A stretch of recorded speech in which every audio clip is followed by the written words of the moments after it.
지금 영국 학계가 발칵 뒤집혔습니다. 600년 전 한 왕이 백성을 위해 직접 만든 문자가 21세기 디지털 언어보다 더 과학적이라는 사실이 드러났기 때문인데요.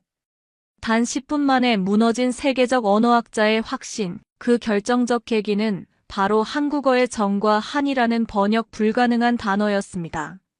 놀라운 건 세종대왕이 힘있는 귀족이 아닌 글 모르는 백성들을 위해 글자를 만든 유일한 왕이었다는 점인데요. 일제의 탄압도 70년의 분단도 꺾지 못한 언어, 그리고 지금도 8천만 동포를 하나로 묶는 힘. 하지만 충격적인 사실은 이 언어가 여전히 전 세계에서 충분히 주목받지 못하고 있다는 것입니다. 과연 한국어와 한글의 기적 같은 이야기는 어디까지 이어질까요? 안녕하세요. 저는 엘리사 모건입니다. 런던 대학교 인지언어학과 교수로 15년째 재직하고 있어요. 런던 대학교 강의실 218호, 오후 2시 정각. 126명의 학생들이 저를 바라보고 있었죠.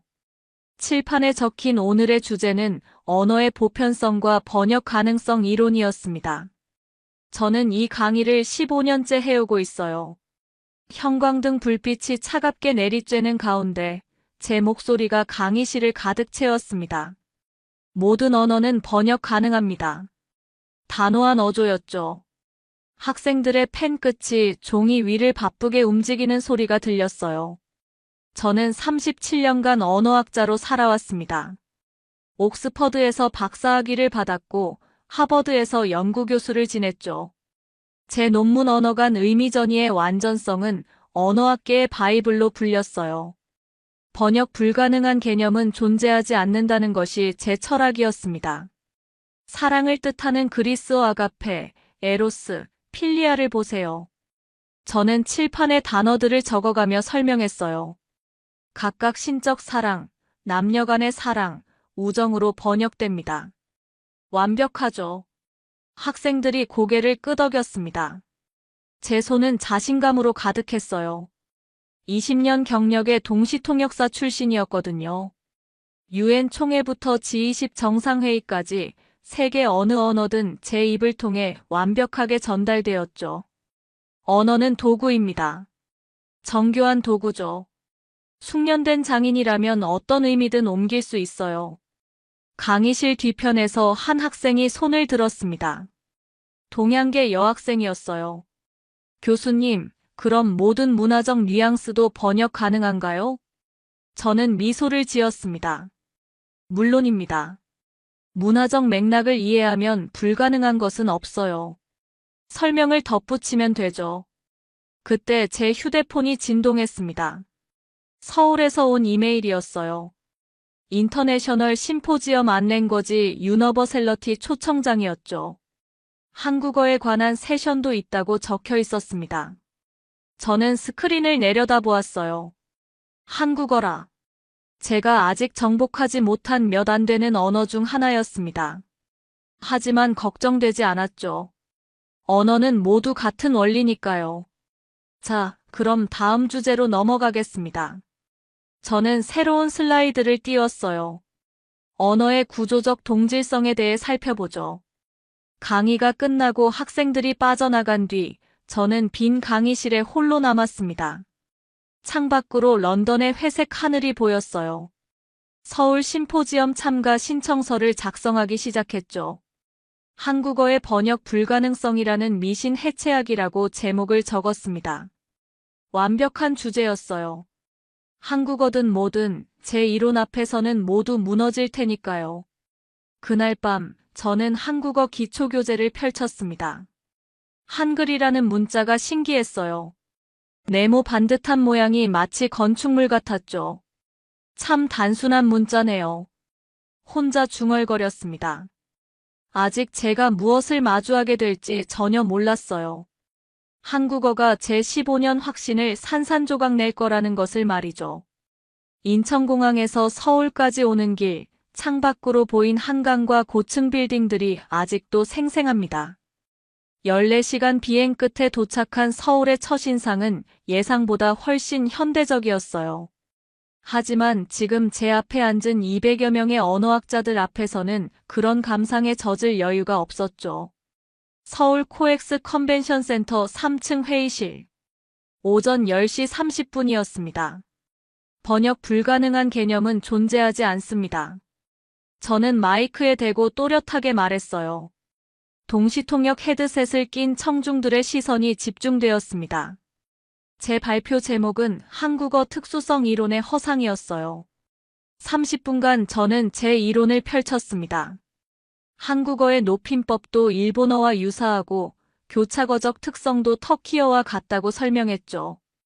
결국 구조적으로 특별할 것 없는 언어입니다. 자신만만했어요. 발표가 끝나자 질문 시간이 시작되었습니다. 앞줄에 앉은 중년 한국인 교수가 손을 들었어요. 모건 교수님, 그럼 한국어의 정을 영어로 어떻게 번역하시겠습니까? 저는 잠시 멈췄습니다. 정이라는 단어를 미리 준비해왔거든요. 정은 애정, 어펙션으로 번역됩니다. 아니면 센티먼트로도 가능하죠. 그 교수가 고개를 저었습니다. 정은 사랑도 아니고 애정도 아닙니다. 정은. 그가 잠시 말을 멈췄어요. 정은 관계 그 자체입니다. 회의실이 조용해졌습니다. 에어컨 소리만 웅웅거렸어요. 저는 목구멍이 마르는 것을 느꼈죠. 좀 더 구체적으로 설명해 주시겠습니까? 뒷줄에서 젊은 남성이 일어났습니다. 김태윤이라고 소개했어요. 서울대 박사과정이라고 했죠.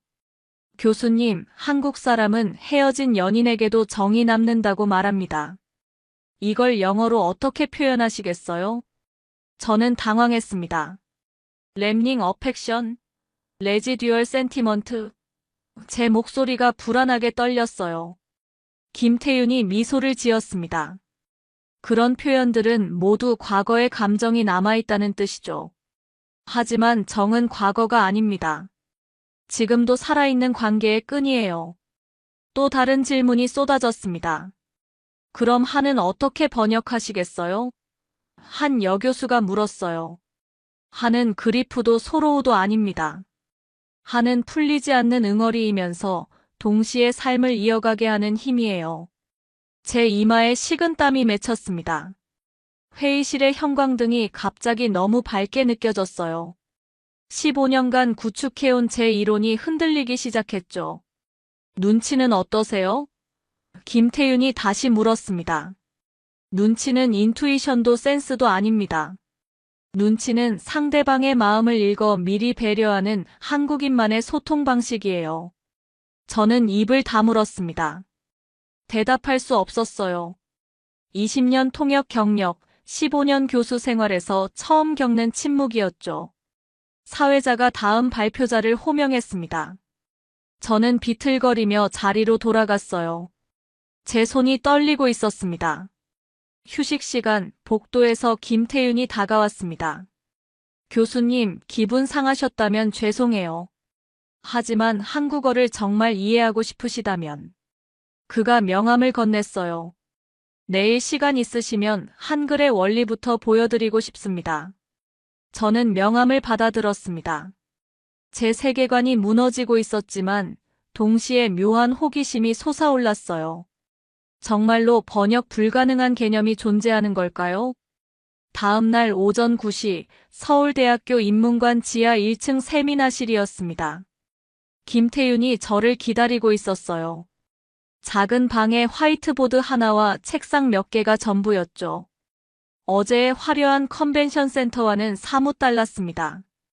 어제는 정말 죄송했어요. 김태윤이 커피 2잔을 내려놓으며 말했습니다. 하지만 한글을 보시면 이해하실 거예요. 한국어가 왜 특별한지 말이에요. 저는 의자에 앉았습니다. 밤새 뒤척이며 생각해봤지만 여전히 납득이 가지 않았어요. 김 박사님, 언어는 결국 기호체계입니다. 문자는 그냥 소리를 표기하는 도구일 뿐이에요. 김태윤이 화이트보드에 기억을 적었습니다. 이 자음을 보세요. 이게 왜 기억 모양일까요? 저는 어깨를 으쓱했어요. 임의적 기호죠. 로마자치처럼요. 아닙니다. 김태윤이 자신의 목을 가리켰어요. 혀뿌리가 목구멍에 닿는 모양을 본뜬 거예요. 기역, 키읔, 이응. 모두 발음할 때 조음기관의 모양을 형상화한 겁니다. 제 눈이 커졌습니다. 김태윤이 계속 설명했어요. 니은은 혀끝이 잇몸에 닿는 모양, 미음은 입술을 다무는 모양이에요. 한글의 자음은 해부학 교과서예요. 저는 화이트보드를 뚫어져라 쳐다봤습니다. 15세기에 이런 과학적 분석이 가능했다는 게 믿어지지 않았어요. 설마, 정말인가요? 김태윤이 이번엔 R을 적었습니다. 모음은 더 놀라워요. 점 하나는 하늘천, 가로액은 땅지, 세로액은 사람 인을 뜻해요. 우주 삼라만상의 원리를 담은 거죠. 제 손이 무의식적으로 펜을 잡았습니다. 아, 우를 따라 적어봤어요. 이건 문자가 아니라 철학이네요. 맞습니다. 김태윤의 목소리에 열정이 담겼어요. 한글은 단순한 표음 문자가 아니에요. 인간의 발성기관과 우주의 원리를 동시에 담은 설계도예요. 저는 펜을 내려놓고 김태윤을 바라봤습니다. 그럼 이 원리를 누가 만든 건가요? 언어학자? 철학자? 김태윤이 책장에서 두꺼운 책을 꺼냈습니다. 훈민정음 해례본이었어요. 세종대왕이 직접 만드셨어요. 임금이 백성을 위해 글자를 창제한 경우는 세계 역사상 유일합니다. 제 가슴이 두근거렸습니다. 김태윤이 책장을 넘기며 읽어주었어요. 나란 말이 중국과 달라 문자가 서로 통하지 아니하므로 어리석은 백성이 말하고자 하는 바가 있어도 마침내 제 뜻을 능히 펴지 못하는 사람이 많다. 내가 이를 가엾게 여겨 새로 28글자를 만드니 제 목소리가 작아졌습니다. 왕이 직접? 네. 신하들은 반대했어요. 중국 문자로 충분하다고요. 하지만 세종대왕은 백성들이 자신의 생각을 글로 표현할 수 있기를 원하셨어요. 저는 의자에 등을 기댔습니다. 머릿속이 복잡했어요. 권력자가 아래를 위해 문자를 만든다는 발상 자체가 서구적 사고로는 이해하기 어려웠거든요. 김태윤이 또 다른 예시를 보여주었습니다. 자음과 모음이 결합하는 방식도 보세요. 기역 더하기 아는가, 니은 더하기 우는 누. 마치 레고 블록처럼 조립됩니다. 400여 개 소리를 28개 글자로 모두 표현해요. 제 손이 다시 펜을 잡았습니다. 몇 개 글자를 조합해봤어요. 정말 신기했습니다. 이게 15세기 기술이라고요? 그렇습니다. 당시 유럽은 아직 라틴어 변형에 머물러 있을 때예요. 한글은 이미 21세기 디지털 시대를 내다본 설계였어요. 저는 화이트보드를 다시 봤습니다. 어제까지만 해도 단순한 네모 문자로 보였는데 지금은 완전히 달랐어요. 마치 우주의 설계도를 보는 것 같았죠. 김태윤이 마지막으로 말했습니다. 교수님, 이제 이해하시겠어요? 한글은 그냥 문자가 아니에요. 한 민족의 철학과 과학이 집약된 결정체예요. 제 세계관이 또 한 번 흔들렸습니다. 이번엔 경탄과 함께였어요. 김태윤이 세종대왕 동상 앞에서 저를 기다리고 있었습니다. 광화문 광장 한복판, 오후 2시였어요. 동상 아래 새겨진 글씨들이 햇볕에 반짝였죠. 교수님, 여기서 훈민정음 해례본을 직접 읽어보실까요? 김태윤이 복사본을 건넸습니다. 한문으로 빼곡히 적힌 문서였어요. 저는 종이를 받아들었습니다. 이게 정말 세종대왕이 직접 쓴 건가요? 네, 1446년 음력 9월에 반포된 한글 사용 설명서예요.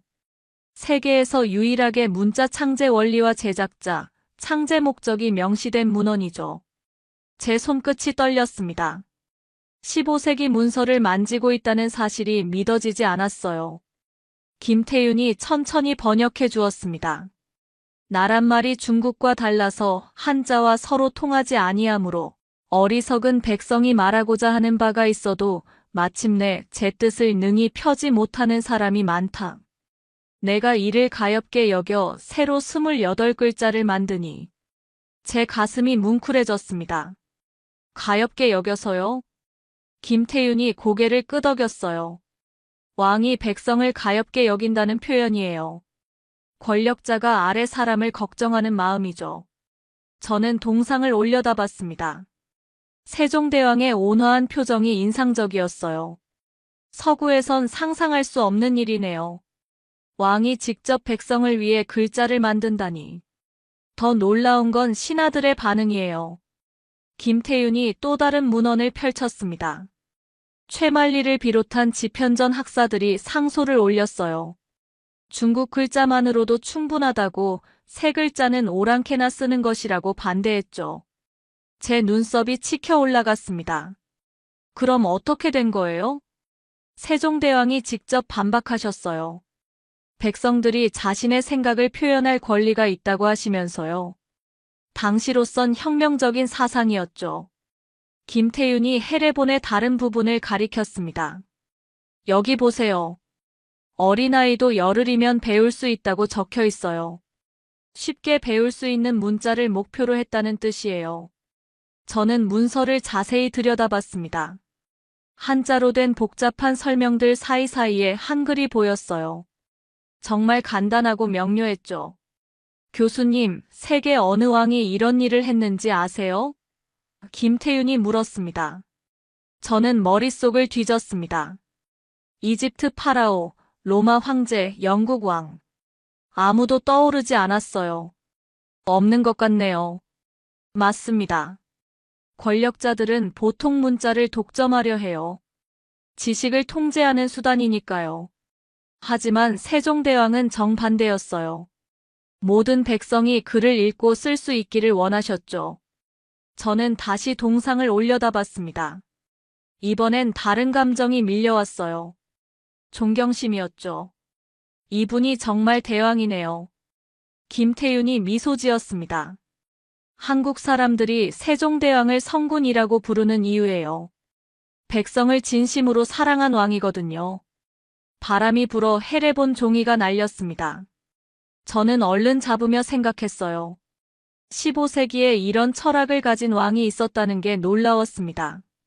교수님, 그럼 이제 이해하시겠어요? 한글이 왜 특별한지요? 김태윤이 말했어요. 단순한 문자가 아니라 한 왕의 백성 사랑이 담긴 선물이에요. 저는 고개를 끄덕였습니다. 나란 말이 중국과 달라. 내가 가엾게 여겨 세 글자를 만들었다. 제가 중얼거렸어요. 김태윤이 박수를 쳤습니다. 완벽한 발음이에요. 이제 진짜 한국어 공부를 시작하실까요? 저는 해례본을 가슴에 안았습니다.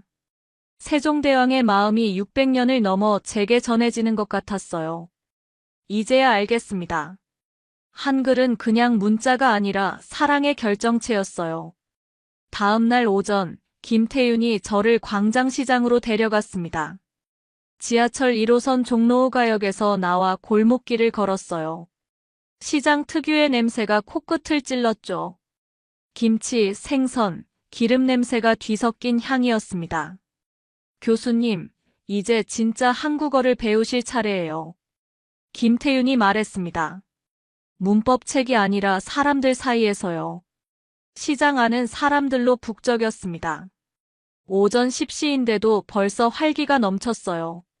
저는 김태윤을 따라 한복판으로 들어갔죠. 첫 번째 가게는 떡볶이 집이었습니다. 60대쯤 된 할머니가 커다란 펜을 적고 계셨어요. 김태윤이 한국어로 주문했고 저는 옆에서 듣고 있었죠. 할머니, 떡볶이 2인분 주세요. 어서 와. 매운 거 괜찮아? 할머니가 저를 보며 물었습니다. 김태윤이 저를 소개했어요. 외국인 교수님이세요. 한국어 공부하고 계셔요. 할머니의 표정이 환해졌습니다. 아이고, 그래. 한국말 잘하네. 저는 아직 아무 말도 하지 않았는데요. 떡볶이를 받아들고 자리에 앉았습니다. 저는 포크를 찾았지만 없었어요. 김태윤이 젓가락을 건넸죠. 이걸로 드세요. 젓가락질이 서툴렀지만 할머니가 계속 격려해 주셨습니다. 잘한다, 잘해. 제가 떡 하나를 성공적으로 집을 때마다 박수까지 쳐주셨어요. 다음은 순대 가게였습니다. 아저씨가 순대를 써는데 제게 물었어요. 어디서 왔어요? 영국에서 왔습니다. 제가 또박또박 대답했죠. 영국? 와, 멀리서 왔네. 밥은 먹고 다니나? 저는 당황했습니다. 밥을 먹고 다니냐니 무슨 뜻일까요? 김태윤이 웃으며 설명해 주었어요. 끼니는 잘 챙겨 먹느냐는 뜻이에요. 한국 사람들은 처음 만난 사람한테도 밥 걱정을 해줘요. 아, 저는 고개를 끄덕였어요. 영어로는 표현할 수 없는 따뜻함이었죠. 김밥집에서는 더 놀라운 일이 벌어졌습니다. 아주머니가 김밥을 싸주시면서 말씀하셨어요. 한국 와서 힘들지? 음식 입에 맞아? 저는 정성스럽게 대답했습니다. 네, 맛있어요. 감사합니다. 그런데 아주머니가 갑자기 김밥을 하나 더 싸기 시작하셨어요. 이거 하나 더 가져가. 저녁에 배고프면 먹어. 저는 돈을 더 내려고 했지만 아주머니가 손사래를 치셨죠. 괜찮아, 괜찮아. 멀리서 온 손님인데. 시장을 나오면서 김태윤이 물었습니다. 어떠세요? 한국어 교과서에 나오는 대화와 다르죠? 저는 김밥을 들고 생각에 잠겼어요. 완전히 달라요. 문법은 맞는데 뭔가 어색해요. 맞습니다. 한국어는 문법만으로는 안 돼요. 마음이 들어가야 해요. 김태윤이 설명했어요. 할머니가 밥은 먹고 다니나? 라고 물으신 것. 아주머니가 김밥을 하나 더 주신 것. 이게 진짜 한국어예요. 저는 시장을 뒤돌아봤습니다. 여전히 사람들의 웃음소리가 들렸어요. 이런 감정을 영어로 번역할 수 있을까요? 김태윤이 고개를 저었습니다. 어려워요. You eating well? 이라고 번역하면 뜻은 통하지만 그 안에 담긴 걱정과 사랑은 사라져요. 카페에 앉아 커피를 마시며 저는 오늘 경험을 정리해봤습니다. 한국어는 단순한 의사소통 도구가 아니었어요. 관계를 만들고 정을 나누고 마음을 전하는 매개체였죠. 교수님, 이제 조금 이해하시겠어요? 김태윤이 물었습니다. 한국어를 번역한다는 건 단어를 바꾸는 게 아니라 마음을 옮기는 거예요. 저는 창밖을 바라봤습니다. 서울 거리를 오가는 사람들이 보였어요. 모두 저마다의 정과 한을 품고 살아가는 사람들이었겠죠. 제 15년 이론이 또 한 번 흔들렸습니다. 이번엔 따뜻한 마음과 함께였어요. 김태윤이 국립중앙도서관 고문헌실로 저를 안내했습니다. 서초구 반포동, 오후 3시였어요. 높은 천장과 조용한 분위기가 마치 성당 같았죠. 교수님, 오늘은 한국어의 뿌리를 찾아볼까요? 김태윤이 두꺼운 파일을 테이블에 올려놓았습니다. 언어계통 분류에 관한 자료들이에요. 저는 의자에 앉아 첫 번째 논문을 펼쳤어요. 한국어 계통 연구의 최신 동향이라는 제목이었죠. 알타이어 족설이 정설 아닌가요? 김태윤이 고개를 저었습니다. 더 이상 아니에요. 2000년대 들어 완전히 뒤바뀌었거든요. 제 눈썹이 올라갔어요. 저는 20년 전 논문들을 근거로 한국어를 알타이어족으로 분류해왔거든요. 무슨 말씀이세요? 김태윤이 다른 자료를 보여주었습니다. DNA 분석 결과예요. 한국인의 유전자는 몽골이나 터키보다 오히려 일본, 중국 남부와 가까워요. 언어도 마찬가지죠. 저는 논문을 자세히 읽어봤습니다. 정말 놀라운 내용이었어요. 한국어가 알타이어족이라는 증거가 하나씩 무너지고 있었죠. 어휘 비교도 보세요. 김태윤이 표를 가리켰어요. 한국어 무리 몽골어 우스, 터키어 수와 비슷하다고 했지만 일본어 미즈나 중국어 수이와도 연관성이 있어요. 저는 펜으로 메모하기 시작했습니다. 그럼 한국어는 어느 어족에 속하는 거죠? 그게 문제예요. 김태윤의 목소리에 흥미가 섞였어요. 한국어는 어느 어족에도 명확히 속하지 않아요. 마치 언어계의 고아 같죠. 제 가슴이 두근거렸습니다.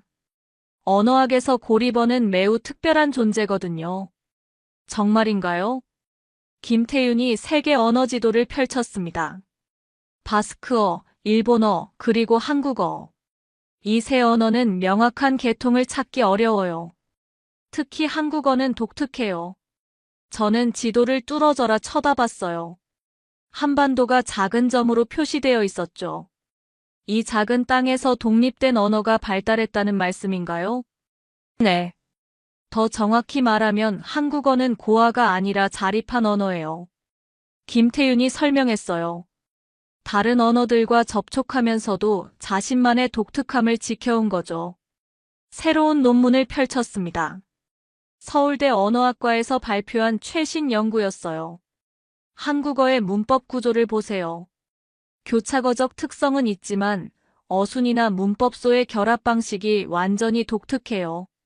저는 예시들을 따라 읽어봤습니다. 정말 신기했어요. 한국어는 다른 언어들의 특징을 빌려온 게 아니라 스스로 발전시킨 체계를 가지고 있었죠. 높임법도 마찬가지예요. 김태윤이 다른 자료를 보여주었어요. 일본어와 비슷하다고 하지만 실제로는 완전히 다른 철학을 가지고 있어요. 제가 물었습니다. 어떤 차이가 있나요? 일본어 높임법은 계급을 구분하는 수단이에요. 하지만 한국어는 상대방에 대한 배려와 존중의 표현이죠. 같은 듯 하지만 철학이 달라요. 저는 의자에 등을 기댔습니다. 한국어가 이렇게 독특한 언어인지 몰랐어요. 그럼 한국어는 정말 혼자 발달한 건가요? 김태윤이 고개를 끄덕였습니다. 5,000년 이상 한반도에서 자생적으로 발달했어요. 중국어, 몽골어, 일본어의 영향을 받았지만 결코 종속되지 않았죠. 저는 창밖을 바라봤습니다. 서울 시내가 내려다 보였어요. 정말 놀라워요. 이 작은 나라에서 독립된 언어가. 교수님, 이제 이해하시겠어요? 김태윤이 말했어요. 한국어는 고아가 아니라 자립한 언어였습니다. 누구에게도 기대지 않고 스스로 살아남은 강인한 언어예요. 저는 자료들을 다시 살펴봤습니다. 한국어에 대한 제 편견이 완전히 바뀌고 있었어요. 이 언어는 생각보다 훨씬 독특하고 특별했죠. 도서관을 나오면서 저는 생각했습니다. 한국어는 정말 기적 같은 언어였어요. 거대한 중국과 일본 사이에서도 자신만의 길을 걸어온 언어였죠. 김태윤이 서대문 형무소 역사관으로 저를 데려갔습니다. 지하철 3호선 독립문역에서 내려 걸어서 10분 거리였어요. 붉은 벽돌 건물이 을씨년스럽게 서 있었죠. 교수님, 오늘은 한국어가 겪은 시련을 보여드릴게요. 김태윤의 목소리가 무거웠습니다. 일제강점기 언어 말살 정책의 현장이에요. 입구에서 표를 끊고 들어갔습니다. 차가운 복도를 따라 걸으니 감옥 특유의 냄새가 났어요. 습기와 곰팡이가 섞인 냄새였죠. 첫 번째 전시실에 도착했습니다. 조선어학회 사건이라는 제목이 크게 써 있었어요. 1942년 10월 한글학자 33명이 체포되었다고 적혀 있었죠. 무슨 죄로 잡혀온 건가요? 제가 물었습니다. 김태윤이 전시판을 가리켰어요. 한글 사전을 만들었다는 죄예요. 일본은 한국어 자체를 반일 행위로 봤거든요. 저는 전시된 사진들을 봤습니다. 수척한 얼굴의 학자들이었어요. 이극로, 최연배, 정인승. 낯선 이름들이었지만 뭔가 숭고해 보였죠. 감옥 복도를 따라 걸었습니다. 좁은 독방들이 줄지어 있었어요. 김태윤이 한방 앞에서 멈췄습니다. 여기서 한용운 시인이 갇혀 있었어요. 벽에 걸린 시 한 편을 읽어봤습니다. 님의 침묵이었어요. 님을 그리워하는 시 아닌가요? 겉으로는 연인을 그리워하는 시 같지만 실제로는 잃어버린 나라를 노래한 거예요. 일본이 몰랐기 때문에 살아남을 수 있었죠. 다음 전시실에는 더 충격적인 자료들이 있었습니다. 지하신문 분화로드의 복사본이었어요. 한글로 쓰인 독립의지가 빼곡했죠. 이 신문을 만든 사람들은 어떻게 되었나요? 제가 물었습니다. 김태윤의 표정이 어두워졌어요. 대부분 고문으로 죽었어요. 하지만 한글만큼은 지키려 했죠. 한 구석에 특별한 전시물이 있었습니다. 감옥에서 쓰인 한글 편지들이었어요. 피로 쓴 글자도 보였죠. 이걸 어떻게 몰래 쓸 수 있었죠? 제가 놀라며 물었습니다. 손톱으로 벽에 새기거나 피로 천에 써서 숨겨뒀어요. 언어는 정신이라서 빼앗길 수 없다고 생각했거든요. 저는 전시물 앞에 한참 서 있었습니다. 15세기에 창제된 한글이 20세기에 이런 시련을 겪었다는 게 믿어지지 않았어요. 마지막 전시실에는 광복 후 자료들이 있었습니다. 해방 직후 한글 교육 현장 사진들이었어요. 어른들이 아이들과 함께 한글을 배우고 있었죠. 35년 만에 되찾은 한글이에요. 김태윤이 설명했어요. 어른들도 아이들과 함께 다시 배웠어요. 잊혀진 게 아니라 숨겨져 있었던 거죠. 밖으로 나오니 햇살이 따뜻했습니다. 저는 깊숙이 숨을 들이쉬었어요. 자유롭게 한국어를 쓸 수 있다는 게 얼마나 소중한지 느껴졌죠. 교수님, 이제 이해하시겠어요? 김태윤이 물었습니다. 한국어는 그냥 살아남은 게 아니에요. 사람들이 목숨을 걸고 지켜낸 언어예요. 저는 고개를 끄덕였습니다. 언어는 정신이라 빼앗길 수 없다고 하셨죠? 맞습니다. 한국어 한 글자 한 글자에는 선조들의 피와 땀이 스며 있어요. 단순한 의사소통 도구가 아니라 민족의 혼이죠. 형무소를 뒤로하며 저는 생각했습니다. 한국어는 정말 강인한 언어였어요. 외침과 탄압에도 굴복하지 않고 버텨낸 언어였죠. 이제야 한국 사람들이 한글을 얼마나 소중히 여기는지 이해할 수 있었어요.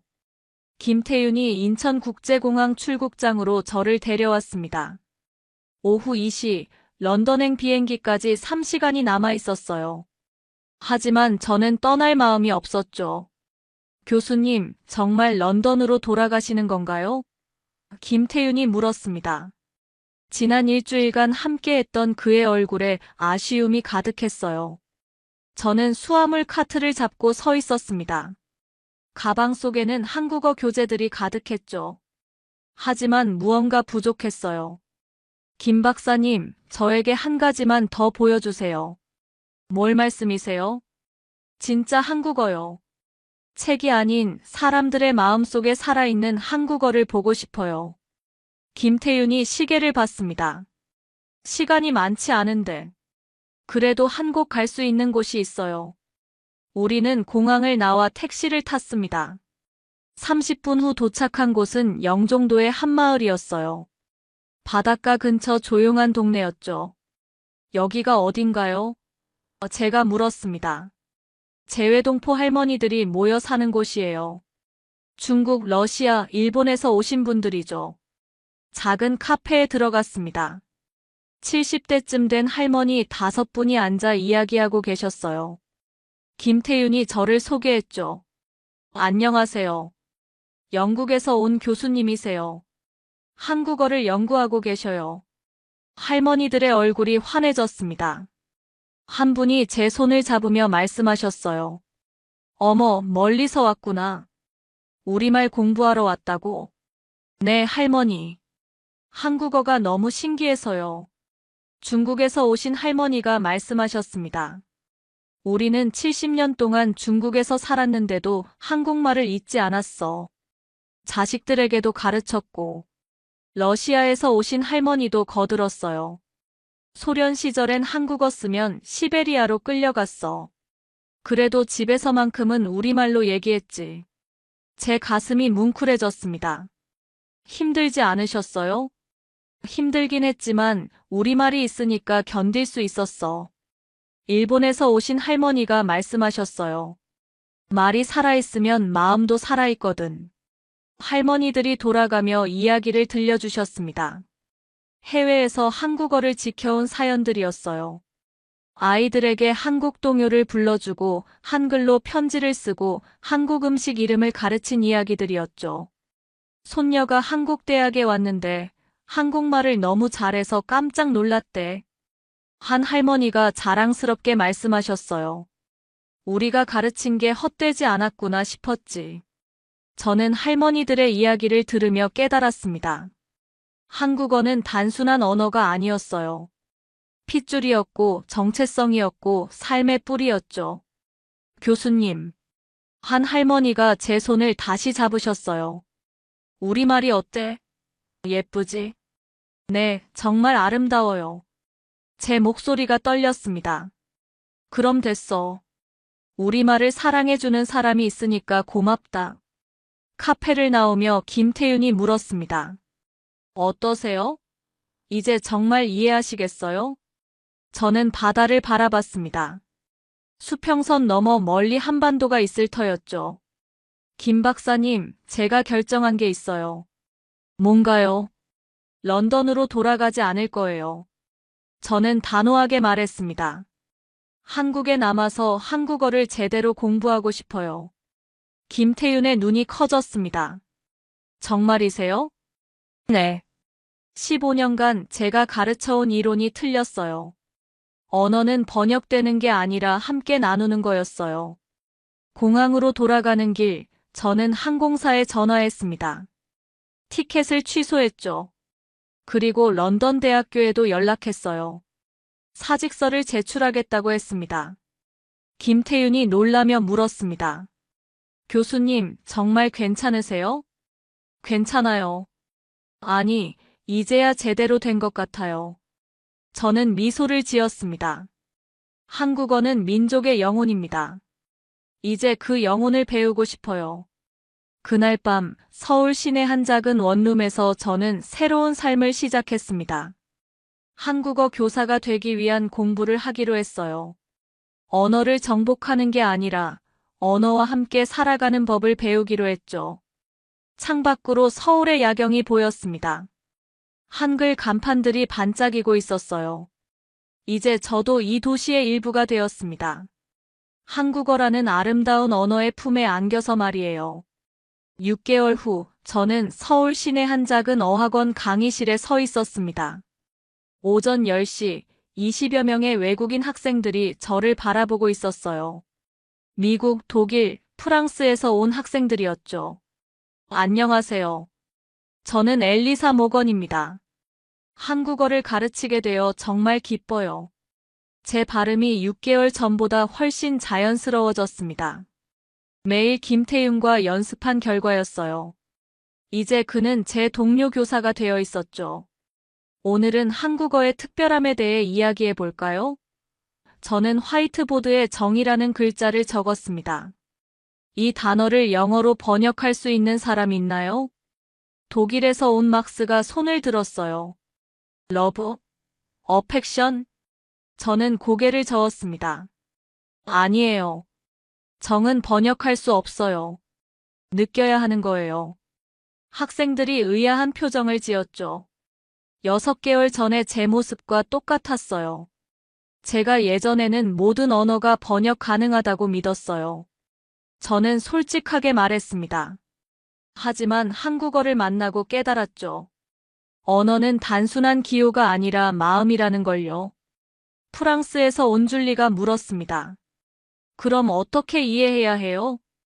저는 창밖을 가리켰습니다. 밖에 나가서 한국 사람들과 만나보세요. 할머니가 밥 먹었니? 라고 물으실 때 그 속에 담긴 걱정과 사랑을 느껴보세요. 수업이 끝나고 김태윤이 들어왔습니다. 교수님, 오늘 수업 어땠어요? 좋았어요. 학생들이 조금씩 이해하기 시작하는 것 같아요. 우리는 함께 점심을 먹으러 갔습니다. 어학원 근처 작은 식당이었어요. 김치찌개를 시켰죠. 교수님, 후회하지 않으세요? 김태윤이 조심스럽게 물었습니다. 런던 때 교수직을 버리고 여기 계시는 거요. 저는 김치찌개를 한 숟가락 떠먹었습니다. 매콤하고 따뜻했어요. 전혀요. 이제야 진짜 언어학자가 된 것 같아요. 식당 아주머니가 다가오셨습니다. 더 드실 거 있어요? 김치 더 가져다 드릴까요? 괜찮아요. 감사해요. 저는 한국어로 대답했습니다. 아주머니가 웃으시며 말씀하셨어요. 한국말 정말 잘하시네요. 몇 년 계셨어요? 6개월 됐어요. 어머, 벌써 이렇게 잘해요? 대단하다. 아주머니가 가신 후 김태윤이 말했습니다. 보세요. 이게 바로 한국어예요. 문법이 아니라 마음으로 소통하는 거죠. 오후에는 세종문화회관에서 열리는 한글날 기념 행사에 참석했습니다. 전국에서 온 한글 학자들과 교육자들이 모였어요. 제가 무대에 올라 발표할 차례가 되었습니다. 주제는 외국인이 본 한국어의 아름다움이었어요. 안녕하세요. 저는 엘리사 모건입니다. 마이크 앞에서 저는 떨리는 마음을 가라앉혔어요. 6개월 전까지 저는 런던 대학교 교수였습니다. 모든 언어가 번역 가능하다고 믿었죠. 청중들이 조용히 들었습니다. 하지만 한국어를 만나고 깨달았어요. 언어는 번역하는 게 아니라 함께 나누는 거라는 걸요. 한국어는 단순한 의사소통 도구가 아닙니다. 5,000년 역사와 문화가 살아 숨쉬는 생명체예요. 박수가 터져 나왔습니다. 세종대왕이 백성을 위해 만든 한글, 일제강점기에도 굴복하지 않고 살아남은 한글, 전 세계 동포들이 가슴에 품고 지켜온 한글. 제 목소리가 떨렸어요. 한국어는 정말 민족의 영혼입니다. 발표가 끝나고 많은 분들이 악수를 청했습니다. 한 할아버지가 제 손을 잡으며 말씀하셨어요. 고맙습니다. 우리말을 이렇게 사랑해 주셔서요. 그날 밤, 제 작은 원룸에서 저는 일기를 썼습니다. 한글로요. 오늘 한글날 행사에서 발표를 했다. 6개월 전의 나라면 상상할 수 없는 일이다. 한국어는 나를 완전히 바꿔놓았다. 언어를 정복하려던 오만한 학자에서 언어와 함께 살아가는 방법을 배우는 학생이 되었다. 창밖으로 서울의 밤 풍경이 보였습니다. 한강이 반짝이고 한글 간판들이 따뜻하게 빛나고 있었어요. 이제 이곳이 제 집이었습니다. 한국어라는 아름다운 언어의 품에서 저는 새로운 삶을 시작했어요. 세계 최고의 언어학자가 한국어를 알고 결국 한국어와 사랑에 빠진 이야기. 어떠셨나요? 우리에게는 너무나 익숙한 한국어와 한글이 이토록 특별하고 대단한 한 언어였다니. 저도 듣는 내내 가슴이 뭉클해졌습니다. 특히 일제강점기에도 많은 사람들이 목숨 걸고 지켜낸 아픈 우리말의 역사. 그리고 전 세계 어디서든 한국어가 세대를 넘어 이어지는 동포들의 이야기가 감동적이었죠. 여러분도 오늘부터 한국어에 대해 새삼 위대하구나 라고 느끼실 것 같아요. 우리말의 아름다움과 깊이를 조금이라도 느끼셨다면 이 영상을 널리 공유해주세요. 전 세계에 한국어의 우수성이 더욱 알려지고 우리말을 사랑하는 모든 분들께 이 감동이 전해질 거예요. 구독과 좋아요도 잊지 마시고요. 다음에도 더 놀라운 이야기로 찾아뵙겠습니다. 지금까지 감동야하였습니다. 감사합니다. 지금 북극권 그린란드에서 충격 사건이 벌어졌습니다. 영하 18도의 빙판 위에서 끓여 먹은 한국의 다양한 라면이 단 48시간 만에 마을 아이들 71%를 한글 쓰기로 이끌었는데요. 불과 며칠 사이에 컵라면 수백 개가 동인하고 작은 어촌마을은 한글 표지판과 한국식 수업으로 뒤바뀌었습니다. 하지만 진짜 충격은 서울로 초청된 아이들이 대학 강단에서 한글의 과학적 원리를 듣고 눈으로 소리를 읽는 순간을 체험했다는 점인데요. 귀국 후 그들은 의사, 드론 정비사, 데이터 과학자, 교사라는 미래 계획을 직접 한글로 써내려가며 세상을 향한 로드맵을 선포했습니다. 과연 단순한 라면 한 그릇이 어떻게 빙설의 섬을 세계와 연결하는 다리가 된 걸까요? 오늘의 사연을 들으시기 전에 구독과 좋아요 버튼 눌러주시면 영상 제작에 큰 힘이 됩니다. 안녕하세요. 저는 칼락입니다. 시시미우트 마을에서 27년간 어부로 살아온 그린란드 사람이죠. 영하 18도 빙판 위에서 처음 맡은 그 냄새가 제 인생을 바꿔버렸습니다.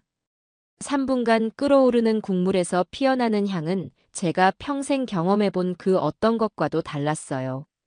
한국에서 온 감독 윤재가 컵라면 하나를 건네며 웃었을 때 저는 그저 호기심에 젓가락을 집어들었을 뿐입니다. 첫 한 입을 떠넣는 순간 뱃속 깊숙한 곳까지 뜨거운 온기가 퍼져나갔어요. 면발이 입안에서 쫄깃하게 씹히고 매콤하면서도 깊은 맛의 국물이 혀끝을 자극했습니다. 이상하네요. 제가 그릇을 내려놓으며 중얼거렸어요. 창문에 서리 낄 시간에 면은 3분 만에 삶아지네요. 그 순간 저는 깨달았습니다. 제가 평생 알던 세상이 얼마나 좁았는지를요. 바다에서 잡은 생선과 어머니가 끓여주신 순무스프만이 전부였던 제게 이 작은 컵 하나가 완전히 새로운 세계를 보여주고 있었거든요. 이걸 만든 사람들은 어떻게 살까요? 제가 윤재에게 물었습니다. 한국에도 이렇게 추운 곳이 있나요? 당신들은 매일 이런 걸 먹나요? 윤재가 태블릿을 꺼내 서울의 모습을 보여주었어요. 24시간 불이 켜진 편의점들, 찜질방에서 가족끼리 라면을 나눠 먹는 사람들의 모습이 화면에 펼쳐졌죠. 제 심장이 빠르게 뛰기 시작했습니다. 저 멀리 지구 반대편에 이런 곳이 존재한다는 게 믿어지지 않았거든요. 글자를 가르쳐 주세요. 저도 모르게 입에서 튀어나온 말이었어요. 라면 포장지에 적힌 그 글자들 말입니다.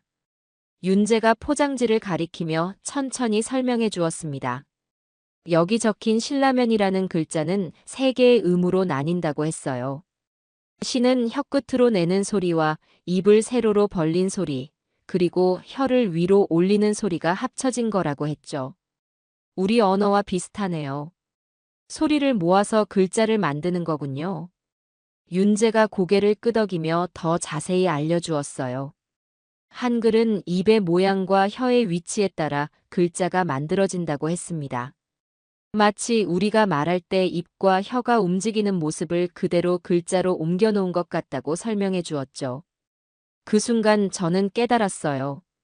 이 글자들이 단순한 기호가 아니라 저와 한국 사람들을 이어주는 다리가 될 수 있다는 것을요. 뜨거운 국물 한 모금이 제 가슴 속에 새로운 호기심을 심어 놓았고 그 호기심이 한글이라는 새로운 세계로 저를 이끌고 있었습니다. 저는 그 자리에서 안녕하세요를 따라 써보기 시작했어요. 윤재가 한 글자씩 소리내어 읽어주며 입모양을 보여주었고 저는 그 모양을 따라하며 서툰 손으로 글자를 그어나갔죠. 마을 회관 창문 너머로 다른 주민들이 하나둘씩 모여들고 있었습니다. 뜨거운 국물 냄새를 맡고 온 거였어요.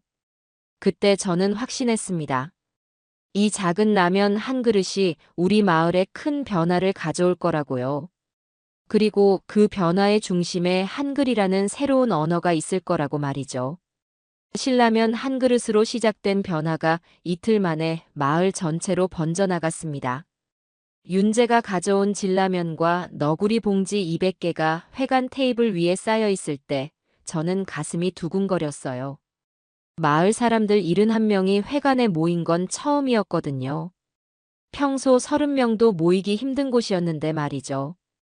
대형 냄비 2개에서 피어오르는 김이 회관 창문을 뿌옇게 만들었습니다. 진라면의 진한 국물 냄새와 너구리의 고소한 향이 섞여 공기를 가득 채웠어요.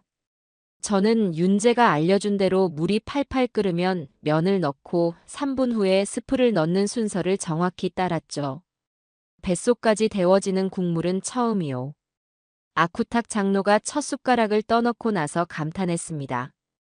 68세 장로의 입에서 나온 말이라 더욱 놀라웠어요. 평생 전통 음식만 고집하던 분이 한국 라면을 칭찬하다니. 저는 국자로 국물을 떠서 장로의 그릇에 더 넣어드렸습니다. 칼락, 이게 정말 3분이면 되는 거야? 어부 동료 투팍이 젓가락질을 서툴게 하며 물었어요. 그렇다니까. 어제 직접 해봤어. 너구리를 끓이는 다른 냄비 앞에선 아이들이 코를 킁킁거리며 맴돌고 있었습니다. 8살 사라가 눈을 반짝이며 저를 올려다봤어요. 우와, 이게 바로 한국 음식이구나. 윤재가 젓가락 사용법을 시연하자 아이들이 금세 따라했습니다. 어른들은 숟가락을 고집했지만 아이들은 달랐어요. 젓가락으로 면을 집어 올리는 걸 마치 게임처럼 즐겼죠. 첫 번째 그릇이 비워지자 사람들이 더 달라고 했어요. 특히 진라면의 진한 국물이 인기였습니다. 영하 20도까지 떨어지는 이곳에서 뜨거운 국물은 그야말로 생명수 같았거든요. 이상해. 배는 부른데 또 먹고 싶어. 15살 니비가 두 번째 그릇을 비우며 중얼거렸어요. 저는 사람들의 표정 변화를 지켜봤습니다. 처음엔 호기심 반 의심 반이었던 얼굴들이 점점 만족과 놀라움으로 바뀌고 있었어요. 특히 너구리의 쫄깃한 우동면을 씹을 때마다 오호 하는 감탄이 터져나왔죠. 칼라가 이거 우리도 만들 수 있을까? 아내 이누가 제게 속삭였습니다. 윤재 씨가 만드는 법을 가르쳐 줄 거야. 그런데 먼저 글자를 배워야 해. 그때 윤재가 라면 포장지를 들고 다가왔어요. 라면을 제대로 끓이려면 포장지에 적힌 설명을 읽을 수 있어야 해요. 아이들이 우르르 몰려들었습니다. 윤재가 태블릿으로 기초 한글 앱을 켜자 화면에 간단한 글자들이 나타났어요. 어제 제가 배운 바로 그 글자들이었죠. 가, 나다. 아이들이 따라 읽기 시작했습니다. 놀라웠어요. 어제 저 혼자 어렵게 배운 글자를 아이들은 금세 따라하고 있었거든요. 특히 사라와 니비는 30분 만에 자기 이름을 한글로 쓸 수 있게 되었습니다. 라면이 글자를 가르쳐 주는 거네. 니비가 웃으며 소리쳤어요. 회관에 웃음소리가 가득했습니다. 뜨거운 국물과 새로운 글자, 그리고 한국이라는 먼 나라에 대한 호기심이 우리를 하나로 만들고 있었어요. 어제까지만 해도 낯설었던 윤재가 이제는 마을의 일원처럼 느껴졌죠. 빈 그릇들을 정리하며 저는 깨달았습니다. 냄새 하나가 공동체를 이렇게 바꿀 수 있다니. 그리고 그 변화의 중심에 한글이라는 새로운 도구가 자리 잡고 있다니. 정말 놀라운 일이었어요. 라면의 열기가 식어갈 무렵, 저는 아이들과 함께 빙하 균열 조사를 나섰습니다. 평소라면 그냥 위험하다, 안전하다로 끝났을 일이었는데 이번엔 달랐어요. 윤재가 빌려준 태블릿에 한글 입력 앱이 깔려 있었거든요. 오늘 균열 지수는 기억 -3, 진입 금지요. 12살 아톡이 태블릿 화면을 보며 또박또박 읽었습니다. 기억이 뭔지 몰라도 아이들은 금세 이해했어요. 윤재가 가르쳐준 한글 첫 번째 자음 소리였죠. 혀 뒤쪽으로 내는 그 소리를 기억이라고 부른다는 걸 배운 지 이틀째였는데 벌써 실용적으로 쓰고 있었습니다. 빙하 위를 걸으며 저는 아이들에게 균열 조사법을 가르쳤어요. 소리로 얼음 두께를 재는 법, 색깔로 위험도를 판단하는 법 같은 것들이죠. 그런데 이번에는 그 정보를 한글로 기록해보자고 제안했습니다. 여기 균열폭은. 니비가 줄자로 재며 말했어요. 어떻게 써야 하지? 10cm. 제가 또박또박 발음해줬어요. 혀끝으로 내는 시소리, 입술로 막았다, 터뜨리는 비읍소리. 아니다, 차근차근 해보자. 아이들이 태블릿 화면에 서툰 손가락으로 한글을 입력하기 시작했습니다. 혀끝 소리와 세로선이 만나 시가 되고 입술 소리가 더해져 10이 되는 과정을 보며 신기해했어요.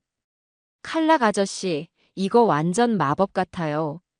사라가 소리쳤습니다. 태블릿 화면에는 점점 더 많은 정보가 쌓여갔어요. 동쪽 균열 위험, 서쪽 통행 가능, 빙하 두께, 안전 같은 문장들이 한글로 기록되었죠.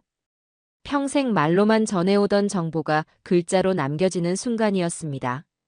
이제 할아버지도 볼 수 있겠네. 아톡이 기뻐했어요. 맞는 말이었어요. 시력이 나빠진 장로들도 태블릿의 큰 글씨로는 읽을 수 있었거든요. 한글이 우리 마을의 안전 정보를 더 많은 사람과 나눌 수 있게 해주고 있었습니다. 오후 3시쯤 돌아오는 길에 아이들이 한글 지도 만들기를 제안했어요. 마을 곳곳의 위험 지역과 안전 지역을 한글로 표시해 보자는 거였죠. 여기는 위험이라고 써요. 니비가 빙하 가장자리를 가리키며 말했습니다. 저기는 안전. 사라가 마을 중심부를 짚었어요. 태블릿 지도 앱에 한글로 표시를 하나씩 추가해 나갔습니다. 며칠 전만 해도 상상할 수 없었던 일이었어요. 우리 마을이 한글이라는 새로운 언어로 기록되고 있었거든요. 이걸 윤재 아저씨한테 보여드리면 어떨까요? 아톡이 제안했습니다. 좋은 아이디어였어요. 회관으로 돌아가 윤재에게 우리가 만든 한글 안전지도를 보여줬죠. 윤재의 눈이 커졌습니다. 와, 정말 놀라워요. 이틀 만에 이런 활용을 생각해내다니. 그의 칭찬에 아이들이 뿌듯해했어요. 저도 마찬가지였죠. 단순히 글자를 배운 게 아니라 그 글자로 우리 삶을 더 안전하고 체계적으로 만들고 있었으니까요. 내일은 뭘 기록해볼까? 니비가 물었습니다.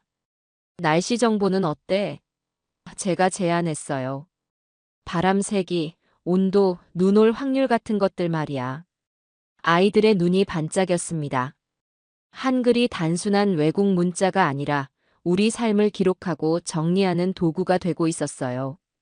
라면 한 그릇으로 시작된 호기심이 이제는 우리 마을의 지혜를 글자로 남기는 일로 발전하고 있었죠. 집으로 돌아가는 길에 저는 생각했습니다.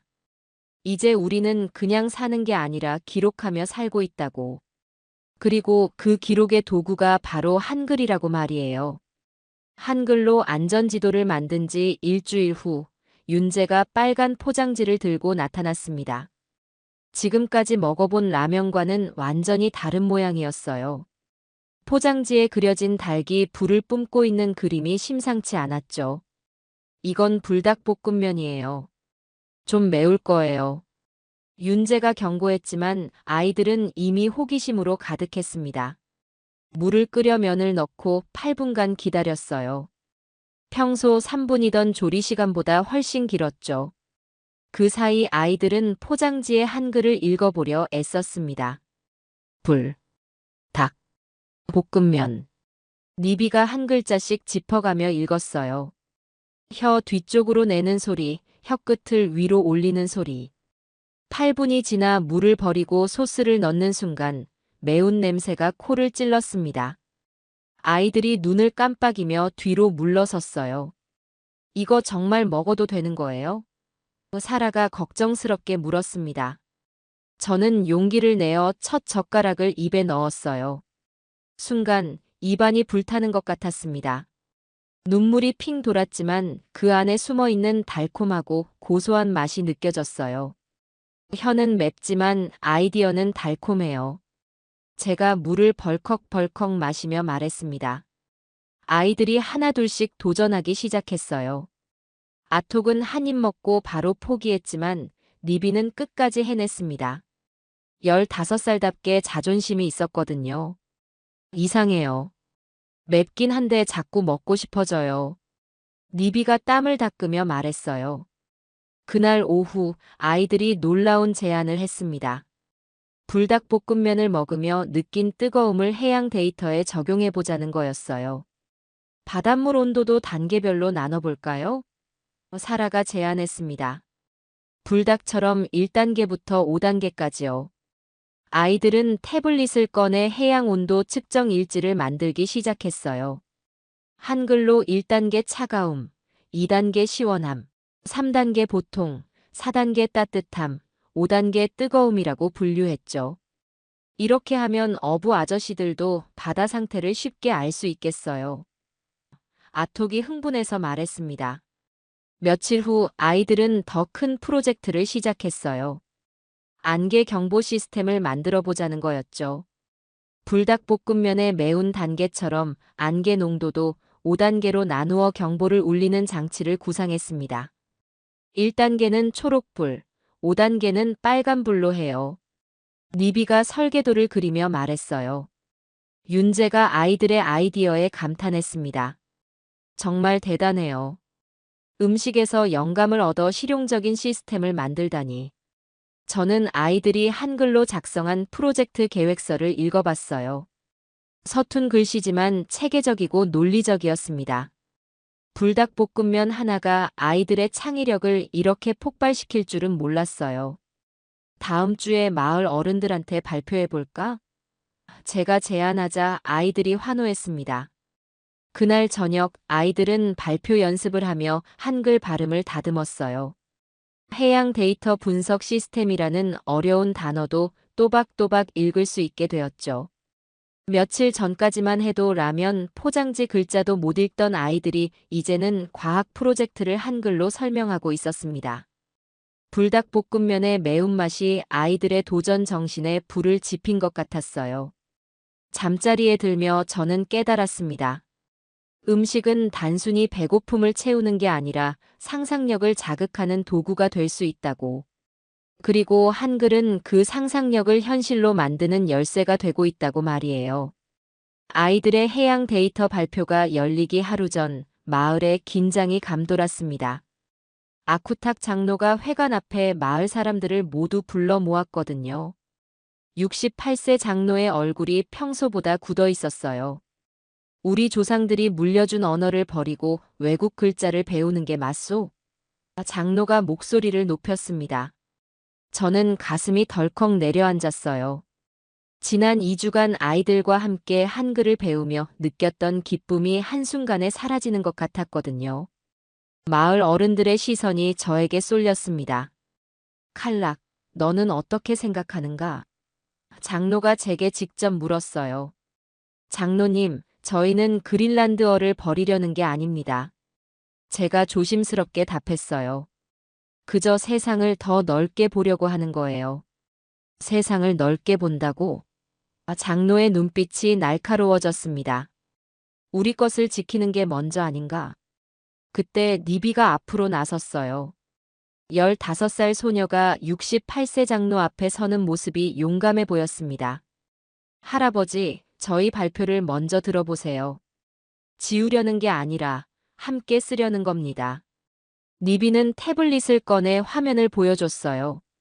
아이들이 만든 해양 데이터 시스템이 나타났는데 모든 항목이 그린란드어와 한글로 함께 적혀 있었습니다. 바다 바다, 얼음 얼음, 안전 안전. 같은 의미의 단어들이 두 언어로 나란히 써져 있었어요. 아이들이 몰래 준비한 거였습니다. 우리는 할아버지들의 말을 잊지 않아요. 사라가 덧붙였습니다. 그린란드어로 배운 바다 지식을 한글로도 적는 거예요. 아톡이 실제 사례를 보여줬어요. 어제 측정한 빙하 두께는 그린란드어로 타쿠, 한글로는 두껍다예요. 둘 다 같은 뜻이죠. 장로의 표정이 조금씩 누그러졌습니다. 아이들이 전통을 무시하는 게 아니라 확장하려 한다는 걸 이해하기 시작한 거예요. 그럼 우리 조상들의 이름은 어떻게 할 건가? 장로가 마지막 질문을 던졌습니다. 니비가 태블릿 화면을 넘겼어요. 마을 족보가 나타났는데 모든 조상들의 이름이 그린란드어 원래 표기와 한글 표기로 함께 적혀 있었습니다. 아쿠탁 할아버지, 한글로는 이렇게 써요. 니비가 할아버지 이름을 한글로 정성스럽게 적어 보였습니다. 두 글자 모두 할아버지예요. 장로의 눈가에 미소가 번졌어요. 자신의 이름이 한글로 적힌 걸 보며 신기해하는 모습이었습니다. 내 이름이 저렇게 생겼구나. 장로가 중얼거렸어요. 윤재가 조심스럽게 말했습니다. 장로님, 한국에서도 한글과 한자를 함께 써요. 새로운 것을 받아들인다고 옛 것을 버리는 건 아니거든요.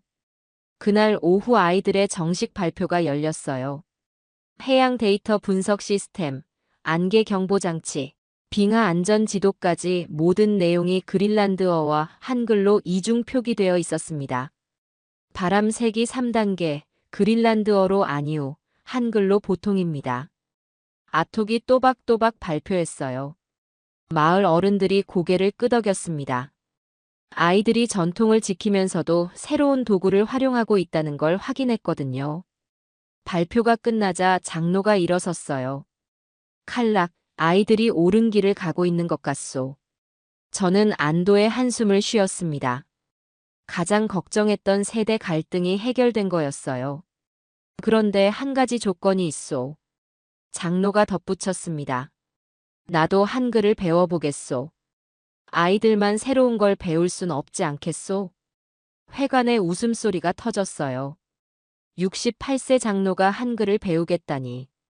정말 예상치 못한 전개였습니다. 그날 저녁 집으로 돌아가며 저는 생각했어요. 변화를 받아들이는 건 나이와 상관없다고. 그리고 새로운 것과 옛 것이 함께할 수 있다는 걸 아이들이 증명해냈다고 말이에요. 장로가 한글을 배우겠다고 선언한 지 2주가 지났습니다. 오늘은 마을 전체가 기다린 검증의 밤이었어요. 윤재가 준비해온 짜파게티와 함께 지난 6주간의 성과를 점검하는 자리였죠. 배운 글자는 입이 아니라 귀를 바꿨소. 아쿠탁 장로가 짜파게티를 젓가락으로 돌돌 말며 말했습니다. 68세에 시작한 한글 공부였지만 장로는 이미 자기 이름과 간단한 단어들을 쓸 수 있게 되었어요. 손글씨가 아이들만큼 예쁘지는 않았지만 정성이 느껴졌습니다. 회관 벽면에는 지난 6주간 아이들이 작성한 한글 기록물들이 전시되어 있었어요. 빙하 안전지도, 해양 데이터 일지, 날씨 관측 기록, 그리고 마을 족보까지. 모든 것이 그린란드어와 한글로 이중 표기되어 있었죠. 니비야, 내가 쓴 일기를 읽어볼래? 윤재가 부탁했습니다. 니비가 앞으로 나와 한글로 쓴 일기를 펼쳤어요. 오늘 바다 온도는 2도였습니다. 어제보다 1도 올랐어요. 아버지는 물고기가 많이 잡힐 거라고 하셨습니다. 유창하지는 않았지만 또박또박한 발음이었어요. 6주 전 처음 안녕하세요를 따라 읽던 모습과는 완전히 달랐습니다. 사라는 어떠니? 제가 물었어요. 8살 사라가 자신있게 나섰습니다. 저는 엄마 이름을 한글로 썼어요. 그리고 우리 강아지 이름도요. 사라가 보여준 공책에는 가족들과 반려동물의 이름이 한글로 빼곡히 적혀 있었어요. 귀여운 그림과 함께 말이죠. 윤재가 태블릿으로 통계를 보여줬습니다. 6주 전 한글을 전혀 몰랐던 아이들이 이제는 평균 300개의 단어를 읽고 쓸 수 있어요. 문해력이 38%포인트 상승했습니다. 놀라운 수치였어요. 아이들뿐만 아니라 장로까지 포함된 결과였죠. 그런데 가장 놀라운 건 이거예요. 아톡이 끼어들었습니다. 한글을 배우니까 그린란드어도 더 잘 이해하게 됐어요. 맞는 말이었어요. 아이들은 한글의 체계적인 구조를 배우면서 언어 자체에 대한 이해가 깊어졌습니다. 소리와 글자의 관계, 문장의 구성 방식 같은 것들 말이죠. 언어는 서로 도움을 주는구나. 장로가 감탄했습니다. 그때 투팍이 손을 들었어요. 그런데 이걸 언제까지 계속할 건가? 중요한 질문이었습니다. 윤재는 언젠가 한국으로 돌아가야 했고 태블릿도 영원히 쓸 수는 없었거든요. 우리끼리도 할 수 있어요. 니비가 자신있게 답했습니다. 이제 한글 교재를 읽을 수 있으니까 스스로 공부할 수 있어요. 아이들이 만든 시시미우트 한글 교실이라는 수제 교재를 보여줬어요.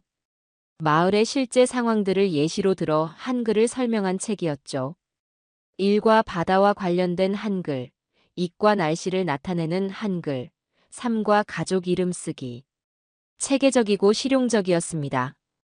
외부 도움 없이도 한글 학습을 이어갈 수 있는 토대가 마련된 거예요. 정말 대단해요.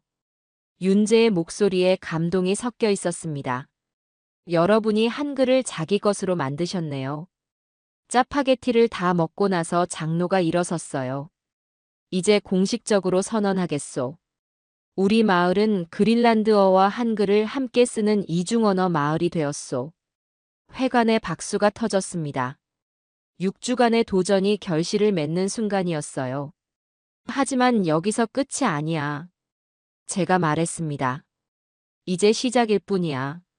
한글로 더 많은 걸 배우고 더 넓은 세상과 소통할 수 있을 거야. 그날 밤 집으로 돌아가며 저는 확신했습니다. 라면 한 그릇으로 시작된 작은 변화가 이제는 마을 전체의 미래를 바꾸고 있다고. 그리고 그 중심에 한글이라는 다리가 든든히 놓여 있다고 말이에요. 검증의 밤이 지나고 며칠 후 윤재가 믿을 수 없는 소식을 가져왔습니다. 한국의 한 교육재단에서 우리 아이들을 서울로 초청하겠다는 제안이 온 거예요. 정말이에요? 우리가 한국에 갈 수 있다고요? 니비가 눈을 동그랗게 뜨며 물었습니다. 6명까지 갈 수 있어요. 일주일간 서울에서 한국 문화를 체험하고 한글의 역사도 배우는 프로그램이죠. 윤재가 설명했어요. 아이들이 환호했지만 저는 걱정이 앞섰습니다. 영하 20도에 익숙한 아이들이 서울의 더위를 견딜 수 있을까요? 그리고 완전히 다른 문화 속에서 적응할 수 있을까요? 칼락 아저씨도 함께 가세요. 사라가 제 손을 잡으며 말했어요. 아저씨가 없으면 무서워요. 결국 니비, 사라, 아톡과 저, 그리고 다른 두 아이까지 총 6명이 서울행을 결정했습니다. 출발 전날 밤, 저는 잠을 이룰 수 없었어요. 27년간 이 마을을 벗어나 본 적이 없었거든요. 15시간의 비행 끝에 인천공항에 도착했을 때 저는 충격을 받았습니다. 공항 곳곳에 한글이 가득했는데 우리가 배운 바로 그 글자들이었어요. 아이들도 신기해하며 한글 간판들을 읽어보려 애썼죠. 빙하는 차갑지만 한국은 뜨거운 국물 같아요. 니비가 공항을 나서며 감탄했습니다. 첫 번째 방문지는 라면 박물관이었어요. 우리가 그린란드에서 먹었던 신라면, 진라면, 불닭볶음면의 역사와 제조 과정을 볼 수 있었죠. 와, 라면이 이렇게 만들어지는 거구나. 아톡이 면 제조 과정을 보며 소리쳤어요. 박물관 해설사가 한글로 설명해주는 내용을 아이들이 절반 정도 이해할 수 있었습니다. 6주간의 학습 효과였죠. 두 번째는 남대문 시장이었어요. 시끌벅적한 전통시장에서 상인들이 한글로 된 가격표를 보여주며 흥정하는 모습이 신기했습니다. 아저씨, 이거 얼마예요? 사라가 서툰 한국어로 물어봤어요. 어머, 이 예쁜 애가 어디서 왔어? 상인 아주머니가 반가워했죠. 아이들이 그린란드에서 왔다고 하자 시장 사람들이 몰려들었어요. 그리고 우리에게 떡볶이며 붕어빵이며 이것저것 먹을 것을 주셨죠. 가장 충격적이었던 건 찜질방이었습니다. 영하 20도에 살던 우리에게 40도가 넘는 사우나는 그야말로 다른 세상이었어요. 이게 뜨거운 맛이구나. 아톡이 사우나에서 나오며 중얼거렸어요. 찜질방 식당에서 라면을 먹는 경험도 특별했습니다. 그린란드에서 먹던 그 라면이 한국에서는 이렇게 다른 분위기에서 먹어지는구나 싶었어요. 라면은 같은데 느낌이 완전 달라요. 니비가 젓가락으로 면을 돌돌 말며 말했어요. 셋째 날 저녁 호텔에서 아이들과 이야기를 나눴습니다. 칼락 아저씨, 여기 사람들이 우리보다 한글을 더 잘 써요. 사라가 당연한 말을 했어요. 당연하지. 여기가 한글의 고향이니까. 그런데 신기한 건 우리도 이해할 수 있다는 거예요. 아톡이 덧붙였습니다. 지하철 안내방송도 절반은 알아들었어요. 정말 놀라운 일이었어요. 6주 만에 배운 한글로 한국에서 소통하고 있다니. 아이들의 흡수력이 대단했지만 한글의 체계성도 한몫했다고 생각했어요. 내일은 대학교에 간대요. 니비가 설렜어요. 한글을 만든 사람 이야기를 들을 수 있다고 했어요. 저도 기대됐습니다. 우리가 배운 한글의 원리와 철학을 제대로 알 수 있는 기회였거든요.